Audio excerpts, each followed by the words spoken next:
Having your smartphone nearby takes a toll. From Harvard Business Review. Put your phone away has become a commonplace phrase that is just as often dismissed. Despite wanting to be in the moment, we often do everything within our power to the contrary. We take out our phones to take pictures in the middle of festive family meals. We send text messages or update our social media profiles in the middle of a date or while watching a movie. At the same time, we're often interrupted passively by notifications of emails or phone calls. Clearly, interacting with our smartphones affects our experiences. But can our smartphones affect us even when we aren't interacting with them? When they're simply nearby? In recent research, we investigated whether merely having one's own smartphone nearby could influence cognitive abilities. In 2 lab experiments, nearly 800 people completed tasks designed to measure their cognitive capacity, or how well they could think. In one task, participants at the same time completed math problems and memorized random letters. This tests how well they can keep track of task-relevant information while engaging in a complex cognitive task. In the second task, participants saw a set of images that formed an incomplete pattern. They had to choose the image that best completed the pattern. This task measures fluid intelligence, or people's ability to reason and solve novel problems. Performance on both of these tasks is affected by individuals' available mental resources. Our intervention was simple. Before completing these tasks, we asked participants to either place their phones in front of them, face down on their desks, keep them in their pockets or bags, or leave them in a completely other room. Importantly, all phones had sound alerts and vibration turned off, so the participants couldn't be interrupted by notifications. The results were striking. Individuals who completed these tasks while their phones were in another room performed the best. Second best was those who had their phones in their pockets, and in last place, the people that did the worst were the ones whose phones were on their desks. We saw similar results when participants' phones were turned off. People performed worse when their phones were nearby, and best when the phones were away in a separate room. Thus, merely having their smartphone on their desk led to a small, but statistically significant, impairment of an individual's cognitive capacity, on par, so similar to, the effects of lacking sleep. The cognitive capacity is critical for helping us learn, reason, and develop creative ideas. In this way, even a small effect on cognitive capacity can have a big impact. Considering the billions of smartphone owners who have their device present at countless moments in their lives. This means that in these moments, the mere presence of our phones can adversely affect our ability to think and problem solve, even when we aren't using them, even when we aren't even looking at them, even when they are face down, and even when they're powered off altogether. Why are smartphones so distracting, even when they're not buzzing or chirping at us? The cost of smartphones are intricately linked to their benefits. The big value smartphones provide as personal hubs connecting us to each other and virtually all of the world's collective knowledge necessarily positions them as important and relevant to a myriad aspects of our everyday lives.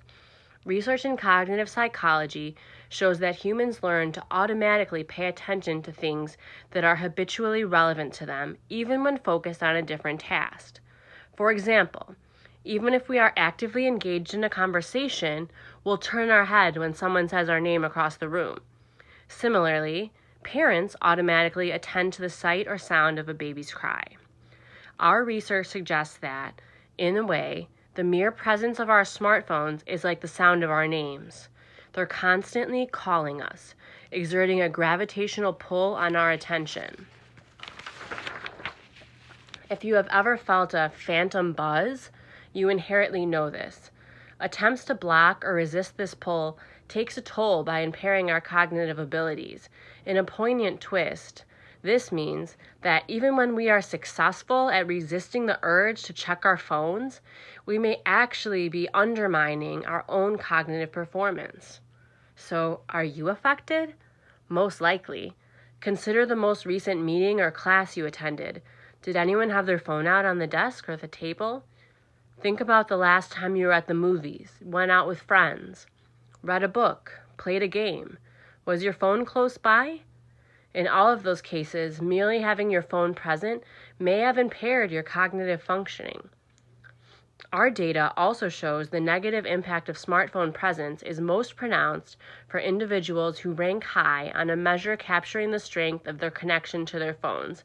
That is, those who strongly agree with statements such as, "I would have trouble getting through a normal day without my cell phone," and "It would be painful for me to give up my phone for a day." In a world where people continue to increasingly rely on their phones, it's only logical to expect this effect to become stronger and more universal. We are clearly not the first to take note of the potential cost of smartphones. Think about the number of deaths and fatalities associated with driving while talking on the phone or texting while walking. Even hearing your phone ring when you're busy doing something else can boost your anxiety. Knowing we missed a text message or call leads our mind to wander, which can impair our performance on tasks that require sustained attention and undermine our enjoyment. Beyond these cognitive and health-related consequences, smartphones may impair our social functioning. Having your smartphone out can distract you during social experiences and make them less enjoyable. With all these costs in mind, however, we must consider the immensely large value that smartphones provide. In the course of a day, you may use your phone to get in touch with friends, family, and coworkers, order things online, check the weather, trade stocks, read, navigate your way to a new address, and more. Evidently, smartphones increase our efficiency, allowing us to save time and money, connect with others, become more productive, and remain entertained. So, how do we resolve this tension between the costs and the benefits of our smartphones? Smartphones have distinct uses. There are situations in which our smartphones provide a key value, such as they help us get in touch with someone we're trying to meet, or when we use them to search for information that can help us make a better decision. Those are great moments to have our phones nearby. But rather than smartphones taking over our lives, we should take back the reins. When our smartphones aren't directly necessary, and when being fully cognitively available is important, setting aside a period of time to put them away in another room can be really quite valuable. With these findings in mind, students, employees, and CEOs alike may wish to maximize their productivity by defining windows of time during which they plan to be separated from their phones, which allows them to accomplish tasks that require deeper thought. Moreover, asking employees not to use their phones during meetings may not be enough. Our work suggests that having meetings without phones present can be more effective, boosting focus, function, and the ability to come up with creative solutions. More broadly, we can all become more engaged and cognitively adept in our everyday lives simply by putting our phones far away.